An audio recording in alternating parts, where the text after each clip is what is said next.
அகிலமெங்கும் உள்ள தமிழ் நேயர்கள் அனைவருக்கும் பரம்பரை ஜோதிடர் உங்கள் மனோ பாலாஜியின் அன்பான வணக்கம். கன்னி ராசியில் பிறந்த அன்பர்களுக்கு மார்ச் மாத ராசி பலன்.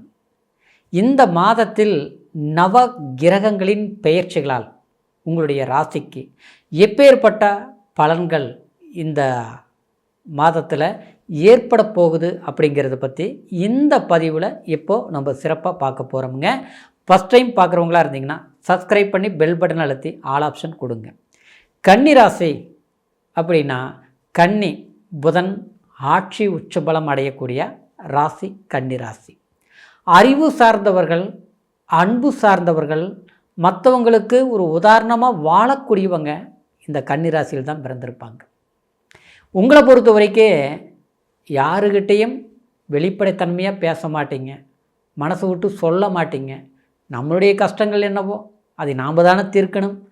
நமக்கு எது கிடைக்கணும்னு இருக்குதோ கண்டிப்பாக அது கிடைக்கும், அதுக்கு உண்டான முயற்சி நம்ம எடுக்கணும் அப்படின்னு நினச்சி அதுக்கு உண்டான உங்களுடைய வேலையை கரெக்டாக செய்யக்கூடியவங்க கன்னிராசிக்கார். அப்பேற்பட்ட உங்களுக்கு இந்த மாதத்தில் பார்த்துட்டோம்னா நவ கிரகங்களின் பெயர்ச்சி பார்த்துட்டோம்னா ராகு, புதன், செவ்வாய் இந்த 3 கிரகங்களும் ஒரே இடத்தில் இருந்து உங்களுடைய ராசிக்கு 6ஆம் பாவகத்தில் இருக்க போகுதுங்க. அதே மாதிரி சுக்கிரன் சனி இணைவக்கூடிய ஒரு மாதம். அப்போது 26ஆம் தேதி வரைக்கும் பார்த்தோம்னா சுக்கிர பகவான் உச்சபலம் அடைஞ்சிருப்பார். உச்சம்ங்கிறது உங்களுடைய ராசிக்கு 7ஆம் இடத்துல. சுக்கிரன் யாருங்க? உங்களுக்கு 2ஆம் அதிபதி. 2ஆம் இடங்கிறது குடும்பஸ்தானம், வாக்குஸ்தானம், தனஸ்தானம். சுக்கிரன் இயல்பாகவே கலஸ்திர காரகன். இன்னொன்று பார்த்தோம்னா அது பாக்கியஸ்தானத்துக்கும் உங்களுடைய ராசிக்கு சுக்கிர பகவான் தான்.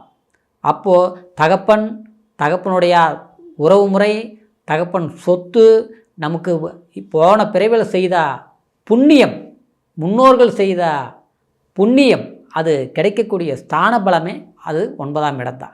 அப்போது 2 குடியவன் 9 குடியவன் 7ஆம் இடத்துல போய் உச்சபலம் பெற்று அந்த சுப பார்வை, சுபகிரகம் இல்லையா சுக்கிர பகவான், இயல்பாக உங்களுடைய ராசி பார்க்குது. போராட்டங்களா, கோர்ட்டு, வழக்கு, கச்சேரி, எத்தனை பிரச்சனைகள் இருந்தாலும் கண்டிப்பாக தீர்ந்துடும். டாக்குமெண்ட் பிரச்சனை இருந்தால் கூட அது உங்களுக்கு சாதகமாக முடியக்கூடிய ஒரு காலகட்டம். எல்லாத்த விட மன வாழ்க்கை, குடும்ப வாழ்க்கையில் சிக்கல்கள் இருந்தால் ஈஸியாக தீரக்கூடிய ஒரு காலம். இன்னும் சொல்ல போனோம்னா அந்த பாவக்கோளும் அந்த இடத்துல இருக்குது, சனி பகவான். சரிங்களா?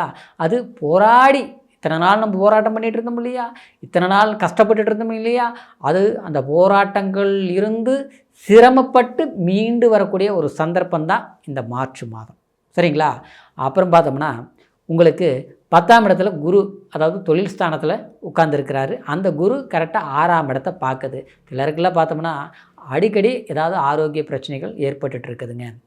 மனசு ஒரு படபடப்பாக இருக்குதுங்க. இது வரைக்கும் எந்த ஒரு பிரச்சனையும் உடம்புல இல்லை. ஆனால் இப்போ பார்த்தோம்னா இன்னும் பிபி ஏறுற மாதிரி இருக்குது, சுகர் ஏறுற மாதிரி இருக்குது, என்னென்னவோ பண்ணுதுங்க. படுத்த சரியாக தூக்கம் வர மாட்டேங்குது, ஏதோவே மனக்குழப்பமாகவே இருக்குது. ஹாஸ்பிட்டலுக்கு போனால் கூட இதுதான் ஏதோ ஒரு நோய் இருக்குது அப்படின்னு சொல்கிற அளவுக்குலாம் எதுவும் இல்லைங்க. ஆனால் நல்லா இருக்குதுன்னு தான் சொல்கிறாங்க. ஆனால் என்னவோ ஒரு பயமாக இருக்குது, ஒரு குழப்பமாக இருக்குது, என்னவோ இழந்த மாதிரி இருக்குது, நமக்கு யார் இருக்கிறாங்கிற மாதிரி ஒரு மன வருத்த வலி கொடுக்குதுங்க. இது என்னென்ன தெரியலைங்க அப்படிம்பாங்க. இதுக்கெல்லாம் காரணம் என்னென்னு பார்த்தோம்னா சமீப காலத்தில் சில மனிதர்களால், அப்படின்னா நம்ம யார் மேலே அன்பு வச்சோமோ, நம்மளுடைய உறவுமுறை யாருக்கிட்ட நம்ம பாசமாக நெருங்கி ஒத்துழைப்பாக இருந்தோமோ அவங்கக்கிட்ட நீங்கள் பாதிக்கப்பட்டிருப்பீங்கன்னா சங்கடங்களை அனுபவிச்சுட்ருப்பீங்க. நம்ம அதாவது யாருக்காக நம்ம வாழ்ந்தோமோ அவங்களே நம்மளை காயப்படுத்தியிருப்பாங்க. இந்த சூழ்நிலையிலேருந்து பார்த்துட்டோம்னா நமக்கு எல்லாமே வெறுத்த மாதிரி இருக்கும், புரிஞ்சிக்க மாட்டாங்க. நீங்கள் உங்களுடைய வாழ்க்கை என்ன முதல்ல சொன்ன இல்லைங்களா, சுயநலம் கருதாமல் வாழக்கூடியவங்க தான் இந்த கன்னி ராசிக்கார். எல்லாமே நமக்கு வேணும் அப்படின்னு நினைக்க தெரியாது. ஒரு பெண் மணியாக இருந்தீங்கன்னு வச்சிங்களேன், அதாவது இல்லத்தரசியாக இருந்தீங்கன்னு வச்சிங்களேன், ஒரு கல்யாணம் பண்ண வீட்டுக்கு போயிருந்தீங்கன்னா கண்டிப்பாக அவங்க வீட்டில் எல்லாமே மாமனார்லேருந்து மாமியார்ந்து குழந்தைய வரைக்கும் எல்லாருக்குமே பார்த்து பண்ணியிருப்பீங்க. ஆனால் இன்றைக்கி பார்த்தோம்னா நம்மளை யாரும் திரும்பி பார்க்க மாட்டாங்க. இதில் கண்டகச்சனிங்கிற ஒரு பாதிப்பு நடந்ததுனால நமக்கு ஃப்ரெண்ட்ஷிப் பழக்க வழக்கங்கள் இருந்தால் கூட அந்த இடத்துல பகையாக்கிட்டு இருக்கு. நல்லா இருந்தாங்க, காரணமே இல்லாமல் இப்போ பேச மாட்டேங்கிறாங்க. இதில் வேறு ஒரு ரீதியிலையும் கொஞ்சம் பாதிப்புகள் ஆகிப்போச்சா, அப்போ என்ன ஆக, நமக்கு ஒரு மனசில் மன அழுத்தங்கள் உண்டாக்கியிருக்கு. அதே சமயம் அதாவது இந்த இயல்பாகவே இந்த கன்னி ராசிக்காரருக்கு பார்த்தோம்னா இந்த டாக்மெண்ட் பிரச்சனைகள் ரொம்ப உஷாராக இருக்கணும். ஏன்னா இது சமீப காலம் மட்டும் இல்லை, ஆரம்ப காலத்திலேருந்து கன்னி ராசிக்காரருக்கு இந்த மாதிரி சில பிரச்சனைகள் உண்டாக்கும். ஏன்னா நாம் அதிகமாக நம்பிக்கை வச்சுட்டோம்னா அது முழுமையாக வச்சுருவோம். ஆனால் கடைசியில் பார்த்தோம்னா அவங்க அதாவது நம்மளை ஈஸியாக ஏமாற்றிருப்பாங்க.